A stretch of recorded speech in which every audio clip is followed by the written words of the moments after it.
Welcome to 101. I'm Greg Bassett, your host from the Salisbury Independent newspaper. One of my favorite people doing real good in our community is making one of his twice annual stops today, Pastor Martin Hutchison. Welcome, sir.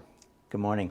You're one of the real people doing real good in our town, and I just want to thank you for that, and I want to catch up with you because it seems like as we're all in pandemic mode, not a lot's going on, but with you, still a lot's going on.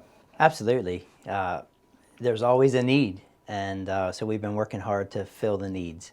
When school got out in March, we jumped on it right away and decided to contact the Board of Ed to see if we could serve meals in the garden community because those kids can't get to school to get the meals. This is your Camden Community Garden, which is just an amazing story, but go ahead. It is, and so they said yes, and we opened up on March the 13th or 14th, whatever that Monday was, 15th, and started serving meals there, and then opened another site on Booth Street at Stone Grove Crossing, and we're serving 150 meals a day to children at that point. You know, they needed it. The need is always there, and so when there's a need, we should be serving. That was one of the things so many people didn't realize, that the school system is needed to help feed people in need in our community. So there were kids who got a lot of their primary food from the school system, and when schools closed, they were going to miss those meals. Absolutely. Absolutely. And then when parents get laid off or aren't going to work, you know, money's tighter, and the SNAP benefit didn't come till the end of the summer. So it was definitely a need that kids have. And the school system addresses that need in the summer as well. And we normally do a summer lunch at the garden. However, because of COVID, we didn't do that this year. We did continue to serve meals. The restoration project picked up at the beginning of summer from us and took over through summer, and now the school system's back to serving meals at schools. You can't, right? Even though the kids aren't in schools, right? You have They're to go going to the schools. You have to go to the school to pick up the meal. They wouldn't allow us to bring it off site.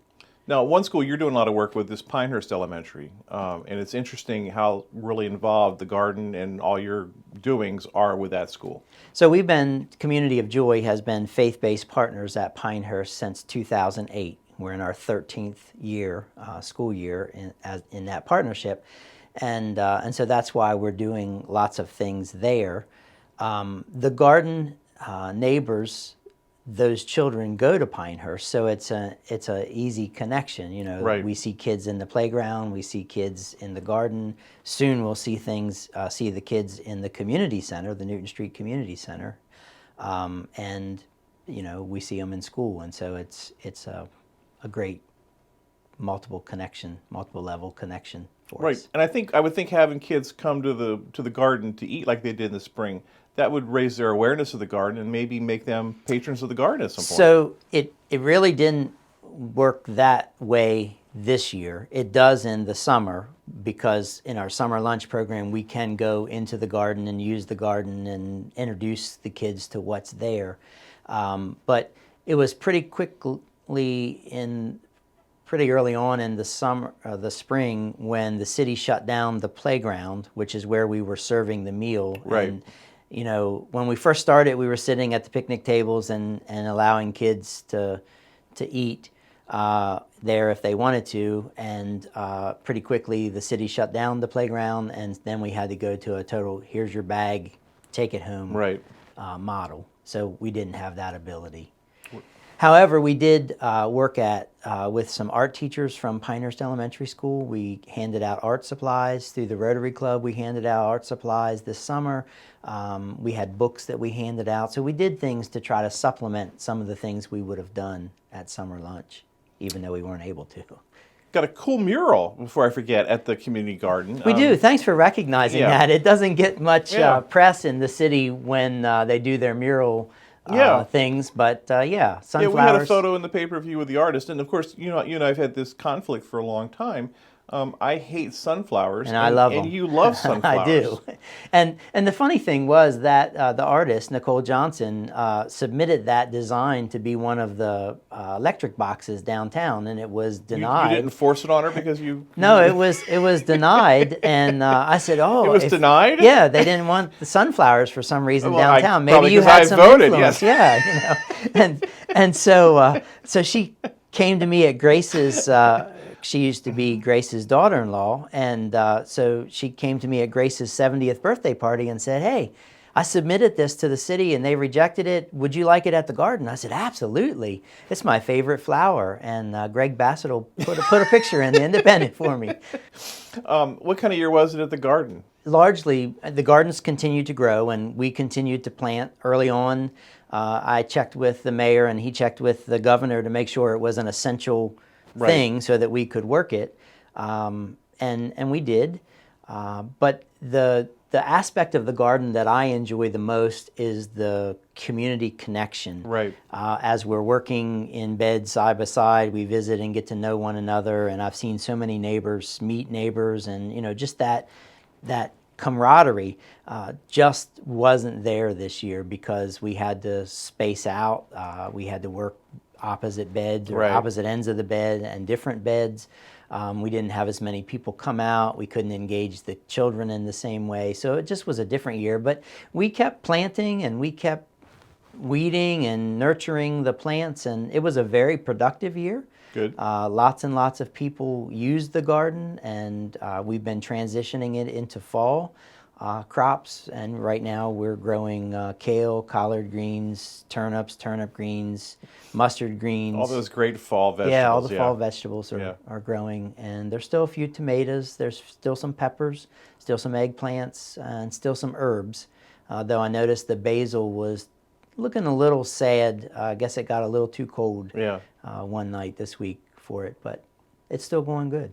And you yourself eat out of the garden, out of your own garden and that garden. I eat out of my own garden. I rarely take anything from the community garden. Even though I work lots of hours there, I just feel like it's a gift to the community, and I don't live in that community, and so I don't usually take from it. I did take a couple green tomatoes the other night because I don't have any green tomatoes in my backyard, and I still wanted to have one more fried green tomato before the summer was out.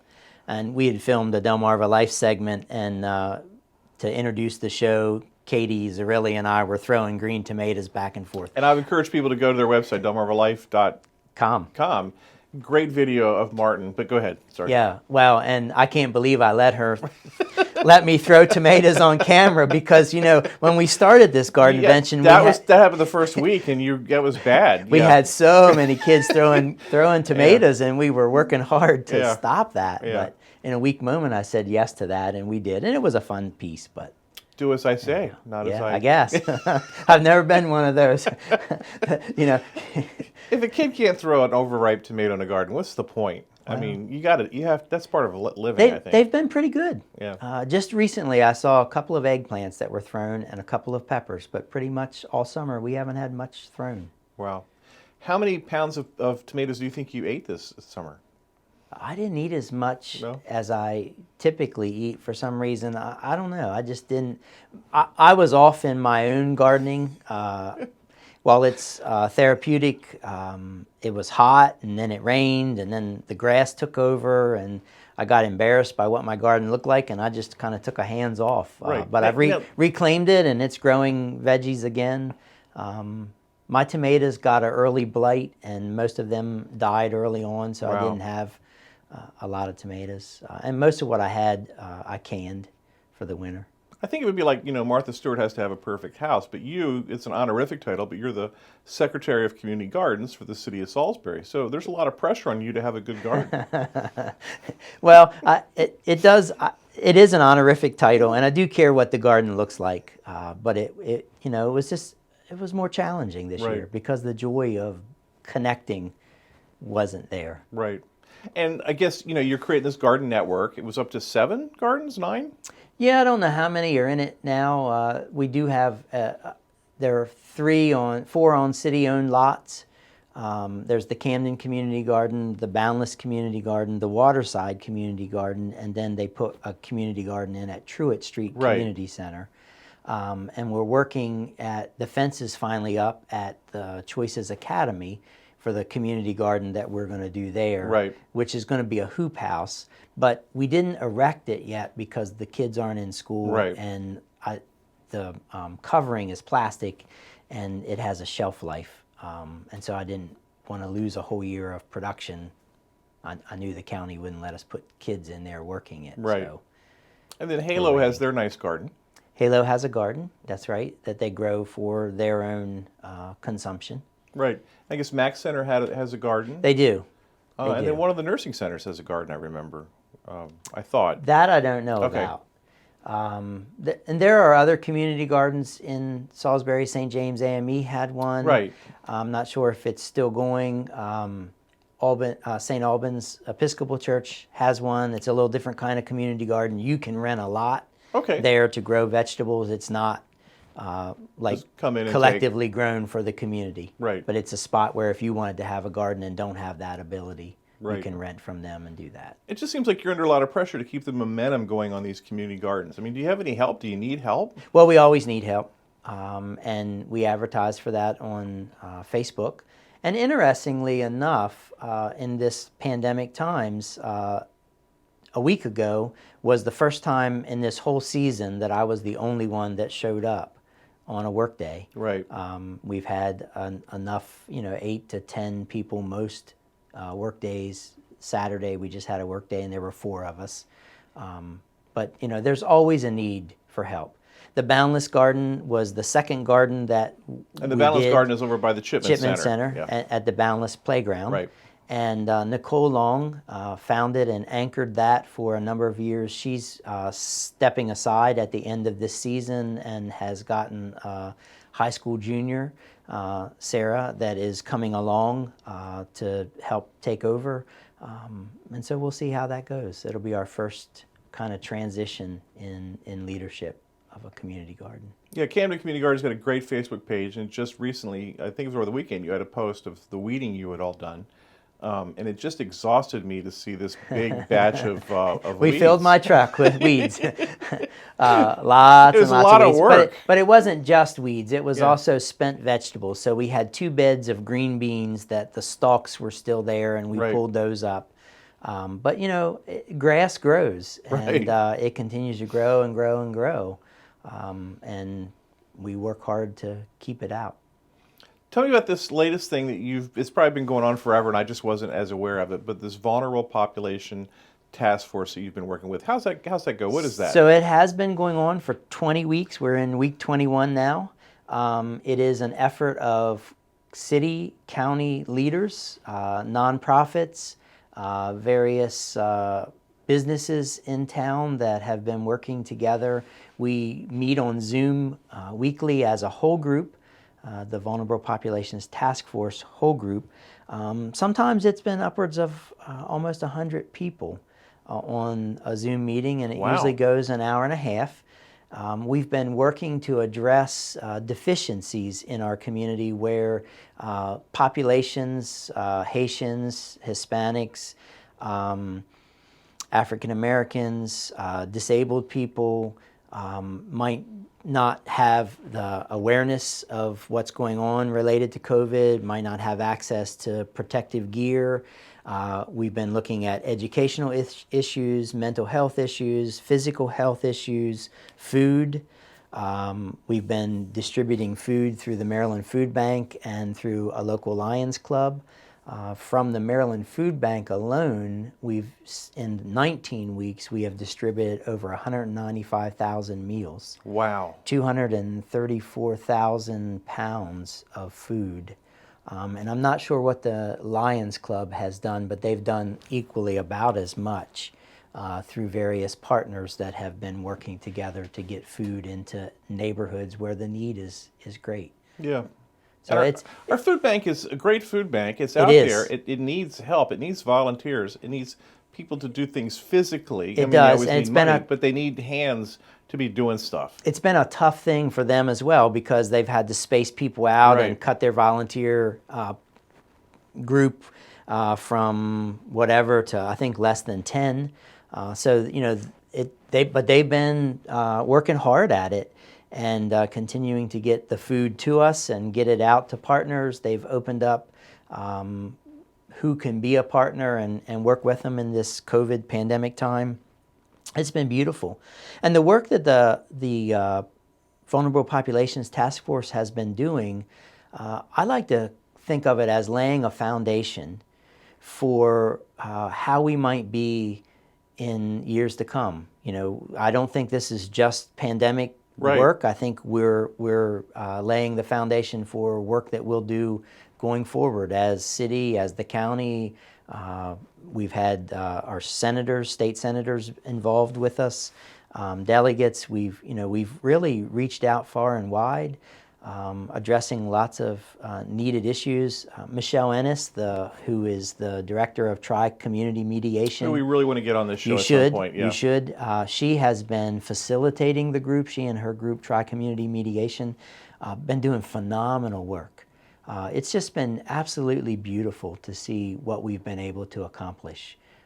We've been doing, for a while, we did more centralized in the city, food distributions and one-stop shops, we call them, where you bring in people who are working with rental assistance, people who are working with voter registration, the census, protective gear, Habitat for Humanity's been there, just a variety of partners to Priority Partners has been there related to healthcare.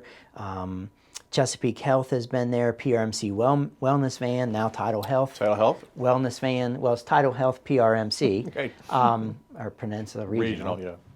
And so, we've all been there. And then we started going out into more remote locations, Hebron and Pittsville and Parsonsburg, and doing distributions and one-stop shops there. We're continuing to do that, though right now the funding, most of the food funding came from the USDA. It was a COVID response. And we've had 2 rounds of grants that we were awarded. We're waiting to hear about a third possibility. And if that doesn't happen, I'm not sure what we'll do, because funding is drying up for the food piece to that. When you look at the statistics for our community, it's pretty alarming about how many people are very close to not having the food that they need for their families. It's been gratifying to be able to put food in people's hands. We've done it Community of Joy has done several distributions in Booth Street, in the Booth Street neighborhood, 2 locations, Leonard Apartments and Stone Grove Crossing, and we've done about 8 distributions at those 2 locations over a 3-month period. And so we've gotten to know the community and the people, and they always are so appreciative of this food. Now, it's a nice box of food. It's a fresh veggie and fruit box. It's 25 pounds. And then other times we've had milk to go with it. Sometimes we've had, the county got, I think through FEMA, 40-pound boxes of shelf-stable food, and we've handed those out a couple of times to people in need, and always much appreciated. And you hear stories about the dire need. Yeah. Just this last go-round from the Pinehurst Elementary School distribution, heard of a family who had 8 children in a neighborhood out in a development out in the country on the east side, and had 8 children. Husband left during COVID, not to be seen, and they were struggling big time, and just asked a Pinehurst staff person on her way out of the door if she knew of somebody she could bless with a box. And she said, I think I do. And she took it, and she texted me later and said the mom was just in tears when I showed up at her door with the box. So we made arrangements to get her a couple more boxes, because it would be a blessing to them. Right. I've just been to one of them this year, and it was over Isabella Street, Mark Thompson's group, and I forget who it was. Adopt a Block. Adopt a Block, where they were handing out some food on a weekend, and just the feeling that you get from watching people come in, and the interaction and the appreciation. It's just, it does melt your heart, and you don't feel like you're being like magnanimous and helping. It's like there's just a bond there that's completely different than anything I've ever known. Mm-hmm. It is. Yeah. It's beautiful. You must really enjoy that feeling a lot. Well, I do enjoy being able to serve. I think that's the purpose of the church. As a pastor, I want the church to live into its purpose. I think it's to be an agent of love and blessing in our community. And my favorite line that I use all the time is, "I am but a servant of my King Jesus, doing what He's called me to do and loving it. And so I'm glad to be able to mobilize people to do these things in our community. You also do so much work with our homeless population. I do. The churches take different turns hosting groups of men especially in the cold weather. Yeah, I'm not sure how that's going to happen we'll because see of the how it pandemic, because we're limited. You Yeah. know, right now, I think we could do 75% capacity, Right. which means we would need 2 locations, which means we would need double the volunteers, which is always hard to find volunteers, especially overnight volunteers. So I'm not sure how that's going to play out. We're having conversations. We're having conversations on the vulnerable populations task force about that. And yeah, it's yet to be seen. And currently, we've been working with Beyond Your Walls, which is a nonprofit here in our community that raised $30,000+ to buy a shower trailer. I want to talk about the shower trailer. People don't even think about this, how Right. important that is for self-esteem and It for the is. ability to get out and really promote yourself. You have to have this. You don't have to answer this question, but have you showered today? I think I did, yes. I mean, you know, I can't imagine. Most of us Yeah. take that for granted, but Yeah. there are people who don't have that luxury. And so George and Leslie McGinnity of Beyond Your Walls have raised the money to purchase this shower. It's here. We had some hiccups along the way. They were able to first use it at Camp Hope, which was the city response to Right, I want to talk about that. dealing Yeah, with go ahead. the homeless issue during the beginning of the pandemic until the windstorm came through and tore the tents up, and then they worked it a different way to deal with that need. And we found some issues during the first inaugural use of it that they had to rectify, and they've now rectified it.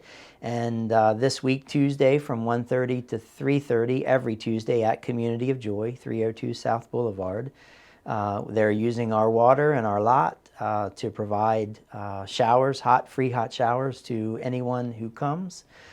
They provide a clean pair of underwear, brand new clean pair of underwear, a brand new T-shirt, and socks, as well as toiletries. And ultimately their vision is to have a vehicle that can tow this around, that they don't have to borrow a friend's, and then they can have clothes in the vehicle that they can give the person a whole new set of clothes, but at least they're able to give them fresh underwear and Yeah. a T-shirt, so it doesn't feel like you're putting dirty clothes back Right, on. which destroys your self-esteem. Right. And any ability to make yourself better. It does. It does. And to be there on a Tuesday and watch someone who comes off the street, who hasn't had a shower in a while, go in the shower, take as long as they want, come out, to watch their expression when they come out of Yeah. that shower, it's just really gratifying to see. Yeah, it's just amazing. Camp Hope, I don't want to talk about that some more because there's a theme on this show where I'm wrong about everything all the time. And when I heard Camp Hope, I was like, that's not going to work. The neighbors are going to be opposed. And then Well, there was a little just a pushback. little bit. But Reverend Lewis Watson got up and said, "No, we love this thing," and that kind of went away. It did. And I just thought, first of all, like, who thought to do this? That with all the panic that was going on, with like what we're going to do with it for a pandemic, that someone thought, oh my gosh, we're going to have transient homeless people that we can't really track, who don't know, who don't read newspapers, don't see social media necessarily. They don't know what's out there that's going to affect them. How do we control this thing so that it's not being spread that way? Because we didn't know how bad it would Sure. be and all that stuff.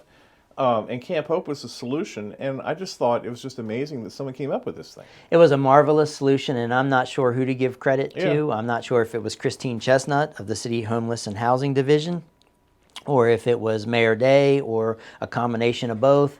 But it was a beautiful thing, Yeah. and it worked well until the windstorm came, Right. and it was such a fierce windstorm Right. that really tattered the tents that they had there, and then they had to find another solution. Right, and then it turned out that because of the pandemic, hotel space was readily available, and they Right. were able to, for an equal amount of money, put people in hotels. Right. And they're not in hotels eating room service and stuff. I mean, it's still a basic need, but it's just shelter for some It people. was. And the city stepped up and was providing, with Halo, providing meals to that population and to the people who lived on the street through it that didn't come in. Because there were some people who did not come into Camp Hope. Right. There are people who will never come into a shelter, They who want their live freedom. out in the woods. Yeah. They want their freedom. They're afraid of being around a lot of people. Right. And that's one of the things that's beautiful about the shower trailer is it can be fully mobile. It has its own water reservoir, so it doesn't need a water source.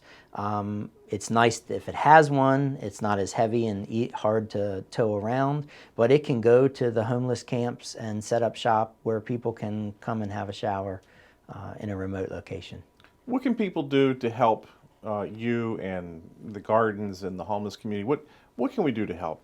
Well, as terms of the gardens, work days are advertised on our Facebook page, Camden Community Garden. Make sure it's the one here in Salisbury, not the one in Australia. Right. There are two. That's a long commute. And it is a long commute. They do have one of our pottery mugs that Brent Zockel made because they friended and they thought it was a wonderful thing, and so we sold them one and sent it over there. So that we advertise work days every week on the social media pages. Donations can be sent for the shower trailer. Mostly what they need right now is monetary donations. They have a $10,000 grant they got for a vehicle. We're probably thinking $20,000 to $30,000 is what it's going to take to get a F-250 type vehicle big enough to pull it. Yeah. Right now, Pittsville Ford has loaned them a vehicle off their lot anytime they need it, and they have a friend. Pittsville Ford, yes, Preston absolutely. Ford, thank you. And a friend at Pemberton Equestrian Center, Shelley Benner, has loaned her vehicle to pull it around too. So they've been limping along with that, but ultimately they'd like to have that. And then some individuals in Rotary clubs and churches have been bringing toiletries and underwear. Has to be packaged, clean Right. underwear, T-shirts. And ultimately when they get that vehicle, then we'll take clothing donations as well.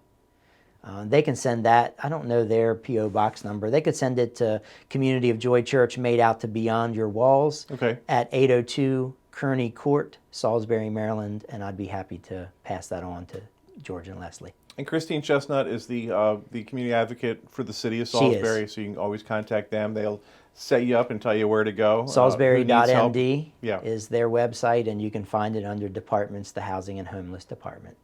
Pastor Martin Hutchison, thanks so much for everything you do for us. You just inspire me every time you're in here, and we'll have you back in the spring, certainly, when you get the community garden going again. Maybe we'll be through the pandemic. It'll be fun. I hope we're through it by then. Thank you. He's Martin Hutchison, really doing great work to make our community a better place, and we appreciate his time today. I'm Greg Bassett from the Salisbury Independent Newspaper, another edition of One-on-One, right here on PAC 14.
First Shore Federal is proud to support PAC 14 and One-on-One. We'd encourage every business to support PAC 14 and pick a program and support it, and let's make a difference.